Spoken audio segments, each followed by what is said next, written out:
ये smart school Qayyumabad campus. अस्सलाम वालेकुम प्यारे बच्चों, उम्मीद करती हूँ कि सब खैरियत से होंगे।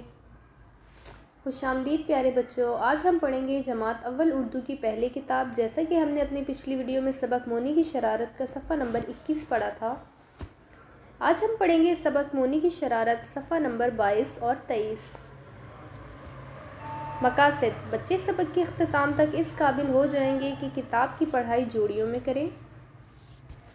लेकिन जैसे ही तीनों भाई बाहर निकले, मोनी ने 2-3 बड़ी छलांगें लगाईं और दौड़ा चाचा जामी के खेत की तरफ। सोनी और टोनी ने आवाज़ दी, मोनी किधर जा रहे हो? उसने एक ना सुनी और छलांग लगाई खेत के अंदर। वाह, कितने मज़े की गाजर है! मूली तो बहुत ताज़ा है। कुछ खाया, कुछ फेंका, पालक के पत्ते नोचे, आलू उखाड़ा, शलजम आधा खाकर फेंक दिया। बाहर आने लगा तो बाड़ में फंस गया। जब बड़ी मुश्किल से बाड़ से निकला तो गमला सर पर आन गिरा।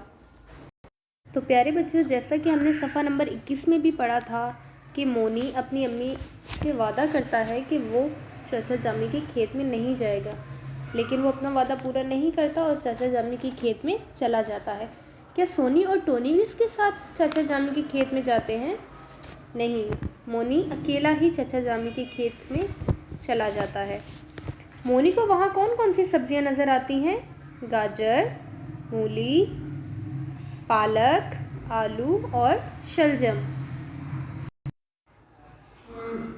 इमला के अल्फाज का पहला हफ्ता।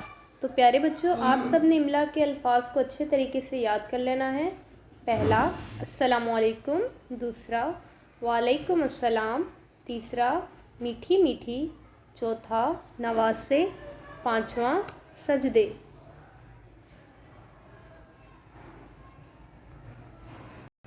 तो प्यारे बच्चों, मिलते हैं अपनी अगली वीडियो के साथ। तब तक के लिए अल्लाह हाफिज़।